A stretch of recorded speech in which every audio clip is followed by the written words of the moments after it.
All right, let's get right into it. If you're a Ford owner, you probably know that sinking feeling. A light flicks on right there on your dashboard, and suddenly you realize your car is trying to tell you something. Today, we're going to crack the code on one of the most common and sometimes kind of frustrating messages, the P1500 error. You see that little glowing engine symbol? Don't panic. It's not just a problem. It's the start of an investigation. Think of it like the very first clue in a mechanical mystery, a message sent directly from your car's brain. So the real question is, are you ready to play detective and figure out what it's saying? And here it is, the main clue in our case, the P1500 code. So you plug in a scanner and this pops up. What it means is that your car is getting an unstable signal. It's on again, off again, from something called the vehicle speed sensor, or VSS for short. This, right here, is our smoking gun. Now, here's what makes this particular code so tricky.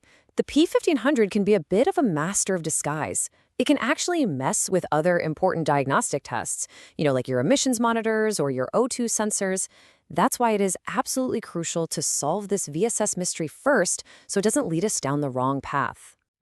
Okay, so every good investigation needs a list of suspects. With the P1500 code, all the evidence points to just a handful of likely culprits behind that faulty signal. So let's line them up and see exactly who we're dealing with here. So here it is, our official case file with the 4 main suspects.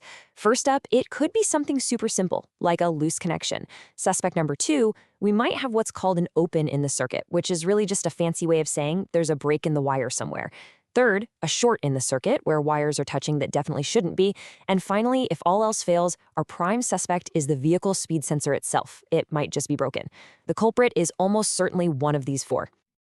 Okay, so we've got our list of suspects. Now you need the right tools and the right techniques to run your investigation and figure out the real cause. This isn't about guesswork, right? It's about a systematic process of elimination. So here's your 4-step investigative plan. Step 1, always start with the easiest stuff. Interrogate the connections. Is everything plugged in nice and tight? Step 2, examine the wiring harness. Do you see any obvious cuts, frays, or damage? Step 3, search for shorts. Look for any melted plastic, any bare wires touching. And if you've gone through all of that and you've come up empty, your investigation points directly to our final suspect. The VSS itself is probably bad. And now for a little insider intel. Think of this as a tip from a confidential informant. Ford has actually put out several technical service bulletins connected to this issue. These are basically documents from the inside that can give you critical details and known fixes to help you crack this case wide open and a whole lot faster. So, after a thorough investigation, you've followed the clues, you've eliminated the innocent, and you've identified the guilty party. The mystery is solved. Now it's time to close the case and apply the right fix to get your car back on the road. And the real beauty of this whole investigation is that each suspect has a super clear solution. If it was just a loose connection, you just secure it. If the wiring was messed up, you repair that section. And if the sensor itself was the bad guy, a new one solves the problem.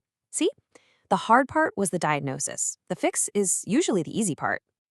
But here's why you really don't want to let this go. As they say, it's important to get it diagnosed and repaired as soon as possible. Why? Because that P1500 code can hide other problems. Ignoring it won't make it go away, and you could be letting a small mystery turn into a much bigger, much more expensive problem down the line. So, you are no longer in the dark. You've got the clues, you've got the suspect list, you've got the whole investigative procedure laid out. You now have the knowledge to decode exactly what your car is trying to tell you. So the only question left is, what's your next move going to be?